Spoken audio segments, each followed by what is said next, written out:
Size is price, yes. No. You want a more powerful gun? There's a Colt 357 Magnum. Guy got close to me, do you understand that? He could have reached out and touched me, and I want his ass wrapped in cellophane. You got that in cellophane? Well, if you need soldiers important, but I want him dead.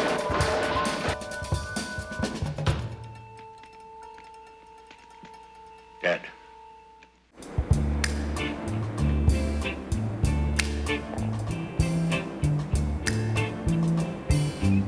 Coming back from where I've been.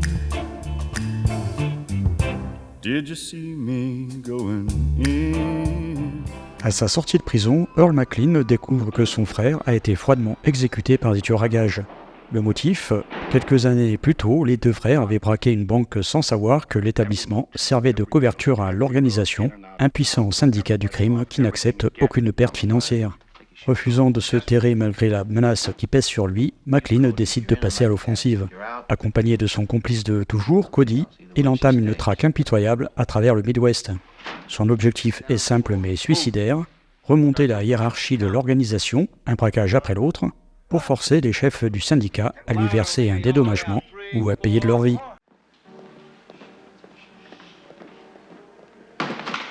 Check the back. Give me the key. Open! Wait a minute, come in! Shut up!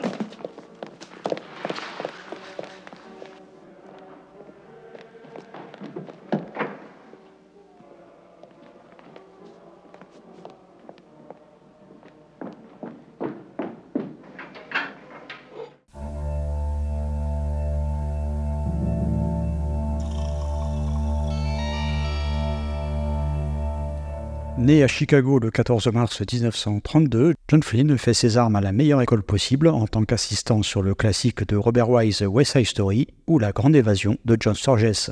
Il passe à la réalisation en 68 avec Le Sergent, porté par Rod Steiger, mais c'est dans le polar noir qu'il va trouver sa véritable voie.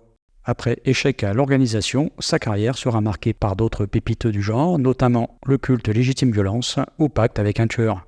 Il fera aussi quelques incursions vers le cinéma d'action musclé comme Haute Sécurité avec Sylvester Stallone et le très con mais rigolo Justice Sauvage avec Steven Seagal, ou encore vers le film d'horreur comme Brainscan. John Flynn s'est éteint en 2007, laissant derrière lui une filmographie qui ressemble à ses héros, solide, sans graisse superflue et d'une honnêteté totale envers le spectateur.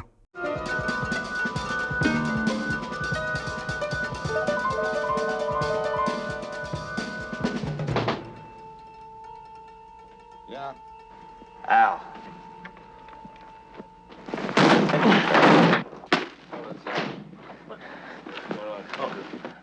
Put your hands flat on the table. Now bring out your wallets.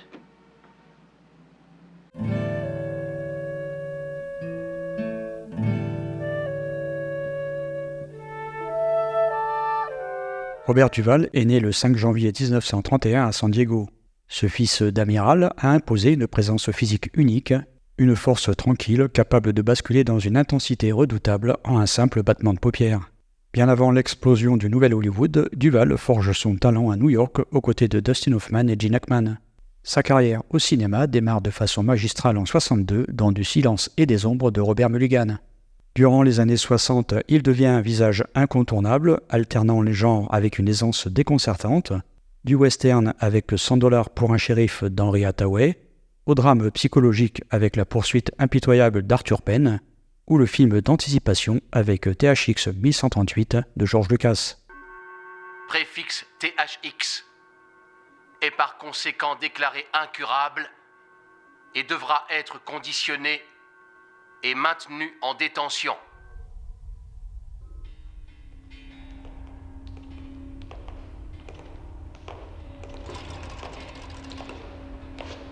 Es-tu ou as-tu été? Sa première collaboration avec Francis Ford Coppola sur Les gens de la pluie est un point de bascule puisque le cinéaste lui propose 3 ans plus tard le rôle de Tom Hagen dans Le Parrain qui le fait entrer dans une autre dimension. Il y définit ce qui deviendra sa marque de fabrique. Il n'est pas celui qui crie, il est celui qu'on écoute.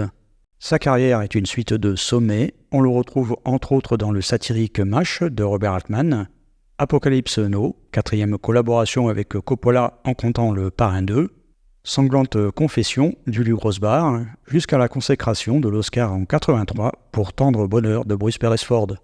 Qu'il soit l'homme d'affaires injustement accusé de meurtre de l'évadé, le cow-boy éleveur itinérant d'Open Range, le détective bienveillant à la poursuite de Michael Douglas de Chute libre, ou le policier luttant contre les gangs de Colors, il a traversé les décennies avec une exigence artistique jamais démentie.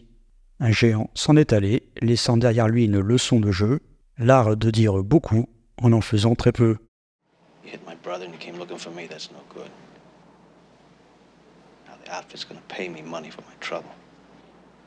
I figured $250,000 to make things right. Tell your friends. You know who you're talking to? Yeah, I know. Keep your hand on the table. That's the bill, $250. I hit you until you pay me.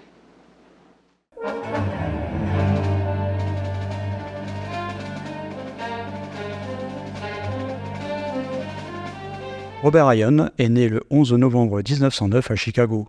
Ancien champion de boxe universitaire, sa carrière est indissociable des rôles d'homme tourmenté, fanatique ou désabusé. Il débute sa carrière dans les années 40 et commence à se faire un nom grâce à Robert Wise qui lui confie le rôle principal dans Nous avons gagné ce soir, où il interprète un boxeur vieillissant refusant de se coucher. Acteur fétiche des grands auteurs, il tourne pour Nicolas Ray, Fritz Lang, Anthony Mann, John Sturges, Richard Brooks, Robert Aldrich, René Clément, et livre une performance magistrale dans le western crépusculaire de Sam Peckinpah, La Horde sauvage. Lorsqu'il rejoint le casting d'échecs à l'organisation pour incarner le grand patron du syndicat du crime, Robert Ryan est au crépuscule de sa vie. Ce film sera l'un de ses tout derniers rôles. Il décède à 63 ans d'un cancer du poumon, quelques mois avant la sortie en salle.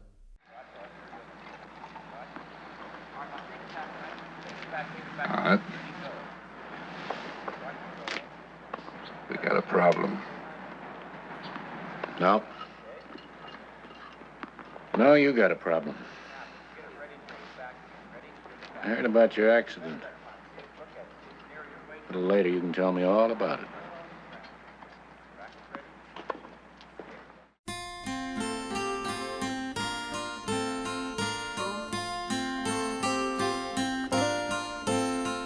Si Robert Duvall représente la rigueur, Karen Black, née le 1er juillet 1939 dans l'Illinois, incarne l'anticonformisme et la modernité des années 70.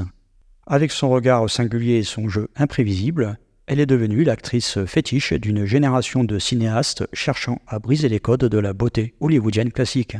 Elle se fait remarquer dès 1969 dans Easy Rider de Dennis Hooper, mais c'est l'année suivante, dans 5 pièces faciles de Bob Rafelson, qu'elle explose véritablement. Son interprétation de serveuse un peu perdue lui vaut une nomination à l'Oscar du meilleur second rôle. On la retrouvera plus tard dans d'autres rôles iconiques comme la chanteuse de country dans Nashville d'Altman ou Le jour du fléau de John Le Schlesinger, mais aussi dans le dernier Alfred Hitchcock, Complot de famille et Trauma de Dan Curtis. I'm gonna have to get some cigarettes. For you. Get your feet off our bed. All right, forget it. I'm not gonna forget it. I'll be seeing you. How do you expect me to forget the way we live, moving around like some goddamn grape pickers or something? That's the way it's gotta be.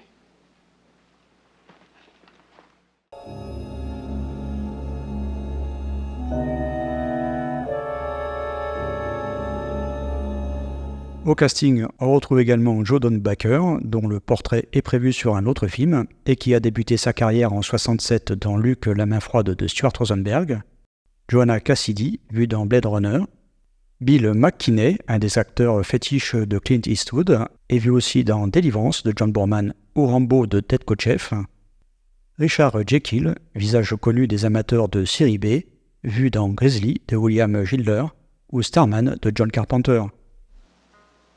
I'm Cody. Can't seem to place you boys. We know some friends of yours. Yeah. Who would that be? They're old friends. People you used to know. They got names? The names don't matter. Well, it's always nice to hear from old friends.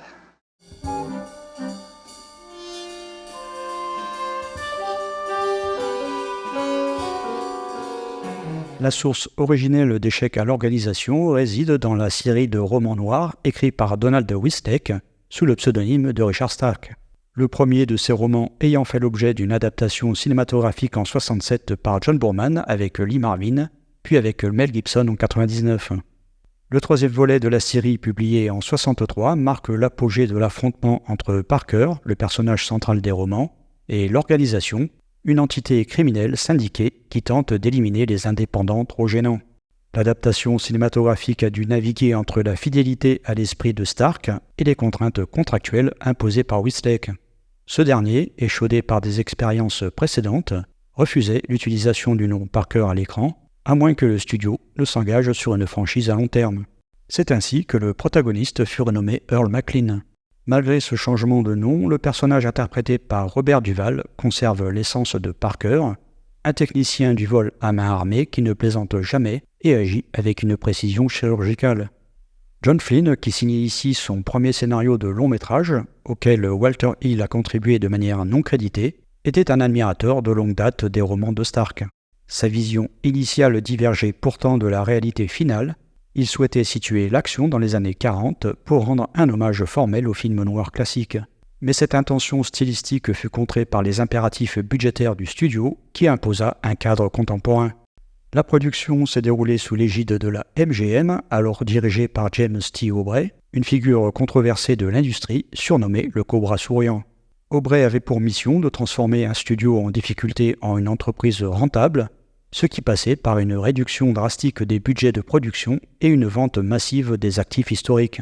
Sous son règne de 69 à 73, la MGM a privilégié les films à petit budget et à haut rendement potentiel, au détriment des grandes épopées qui avaient fait la gloire du studio. L'un des épisodes les plus documentés de la production concerne la fin du film.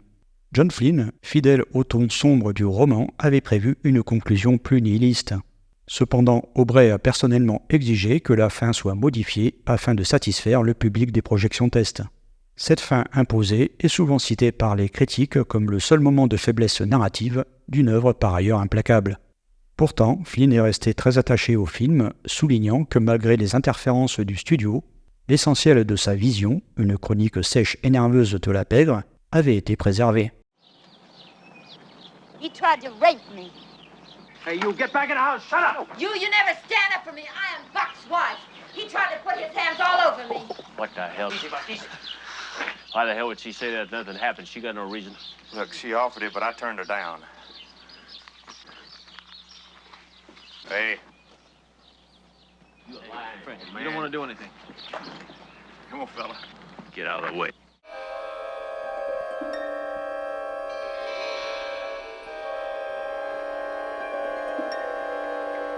Jerry Fielding, compositeur attitré de Sam Peckinpah, a écrit pour échec à l'organisation une partition sombre, riche en textures, avec des interludes jazz-funk tout en douceur. En 2002, le label FSM a sorti une édition couplant la musique de Fielding avec celle du film Le Point de non-retour, composé par Johnny Mandel. Des pistes comme Hotel Corridor déploient une action pulsante et implacable, tandis que la mélodie à la flûte d'Eddie's Funeral souligne la mélancolie diffuse du film. La bande originale de Fielding, jamais envahissante, ne souligne pas l'action de manière mélodramatique, mais renforce le sentiment d'urgence et de fatalité qui pèse sur les protagonistes.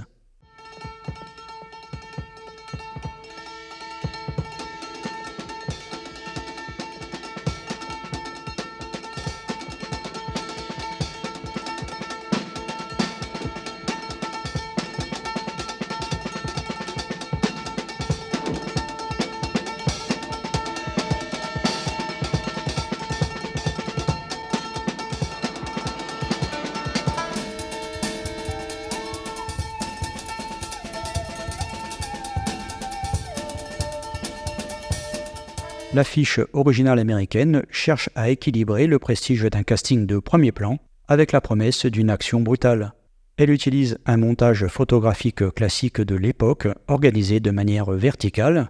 Au sommet, on retrouve les trois principaux protagonistes, dont Robert Duvall, qui occupe une place centrale, le regard inquiet mais l'arme pointée vers le haut, symbolisant un homme sur la défensive qui passe à l'attaque. Le bas de l'affiche est bordé de vignettes montrant des scènes de violence et de tension, incluant le légendaire Robert Ryan. Alors que l'affiche US mise sur ses stars et une promesse d'action multiple, la française souligne l'aspect polar poisseux en optant pour une illustration peinte beaucoup plus sombre et statique, centrée sur une scène de torture interrogatoire autour d'une table de jeu. Comme la française, l'italienne privilégie une illustration peinte, elle choisit de représenter une scène précise située au début du film et vend un polar d'action brutale et viscérale, centré sur l'argent et la confrontation physique.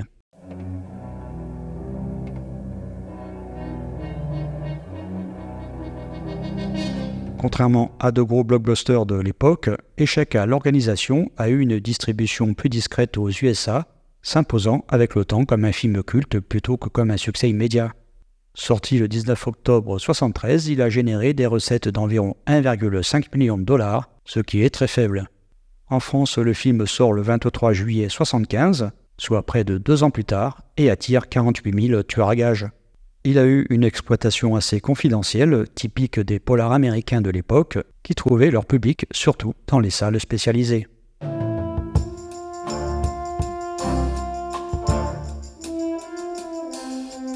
Well, you got confidence. I like that. I appreciate it. I don't care what you think, just as long as you pay. Hard guy. Think you're Dillinger. You're nothing but a goddamned independent, a heist guy. You got no operation. You go around sticking up banks. What kind of operation is that? Remember, small bills, nothing bigger than 100. Get in touch with my people. It'll be taken care of. C'est beau d'avoir confiance en soi. C'est une chose qui me plaît, ça. Ce qui te plaît, je m'en fous, du moment que tu payes.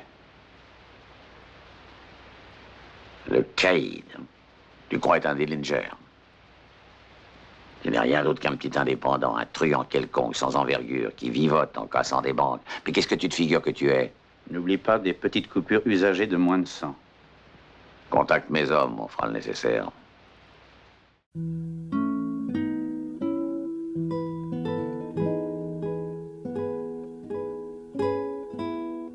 Avec Échec à l'organisation, que j'ai découvert récemment, John Flynn signe une série B de luxe. Une belle surprise pour ma part, qui confirme la vitalité et la force du polar américain des 70s. Le scénario de Flynn condense l'intrigue du roman pour en faire un récit de vengeance plus direct. Là où le livre s'attarde sur une multitude de braquages coordonnés à travers les États-Unis, le film se concentre sur la trajectoire d'Earl McLean, qui, à sa sortie de prison, découvre que son frère a été assassiné par l'organisation. Cette modification narrative injecte une motivation émotionnelle, bien que traitée avec une grande froideur, qui sert de moteur à l'action.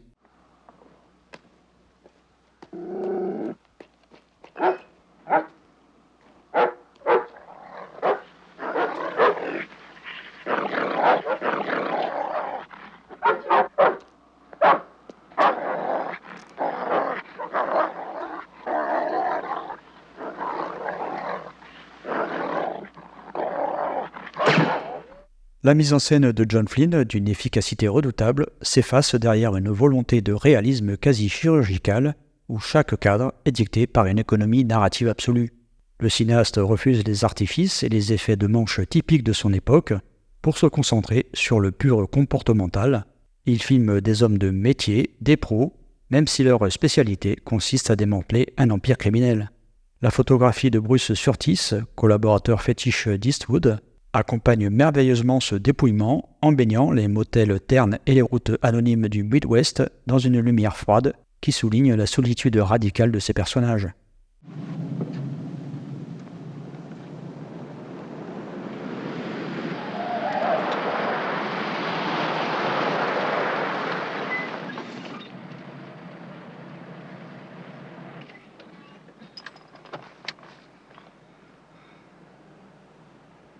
Ready?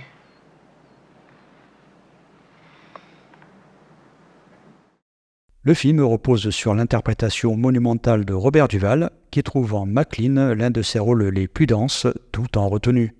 Duvall y déploie un jeu de pure soustraction, incarnant une machine humaine guidée par une détermination glaciale. Face à lui, l'imposant Joe Don Baker livre l'une de ses meilleures performances en Cody, un complice massif et sympathique formant un duo avec Duvall, qui ancre l'amitié virile au cœur du récit. L'intelligence du casting réside également dans le choix de figures légendaires comme Robert Ryan, dont la présence crépusculaire enracine le film dans la grande tradition du film noir, tout en marquant le passage de témoin vers une modernité beaucoup plus frontale. Il impose une autorité lasse et charismatique en patron mafieux, embourgeoisé et incompris. Rams just scored 17-14. Yeah. Get in the car. Why should I? In the car. Next horse down to the ring will be hit number 6. I don't want to. He's by a clever one out of a do-good man. Get in the car. Colt tells to be sound all around and has been galloped just a little bit. All right.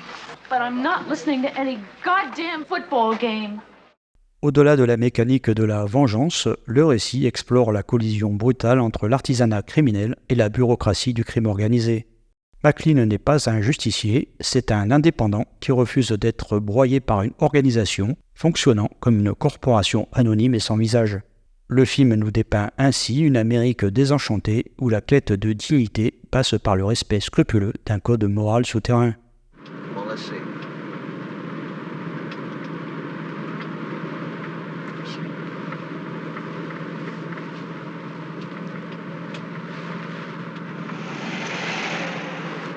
Who did that? It doesn't matter. No, it matters. Who did that? Jake Minner.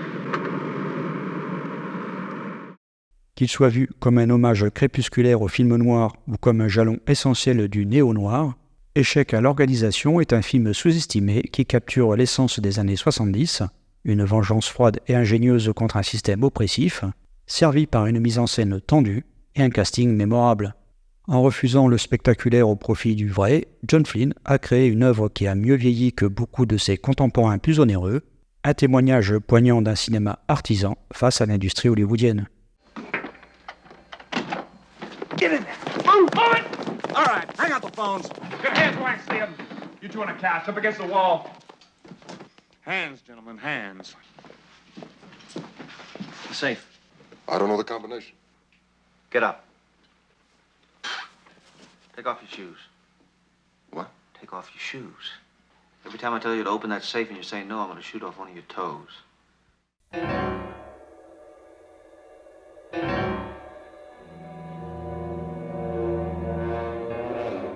En 2013, le film a bénéficié d'une édition prestige en France au format DVD. Elle se présente sous la forme d'un coffret incluant un livre de 120 pages intitulé Artisans du crime, écrit par Philippe Garnier. Le master utilisé à l'époque a été restauré, offrant une image stable avec un grain cinématographique respecté. Malheureusement, il n'existe aucune édition Blu-ray, pas même aux USA, et le prix du DVD, devenu rare, est prohibitif. Si vous êtes un fidèle abonné de la chaîne, vous savez quoi faire pour découvrir le film. What's the beef against me, Frank? Well, you don't ask. Okay, Frank. Let's go call Minner and tell him what kind of job you did.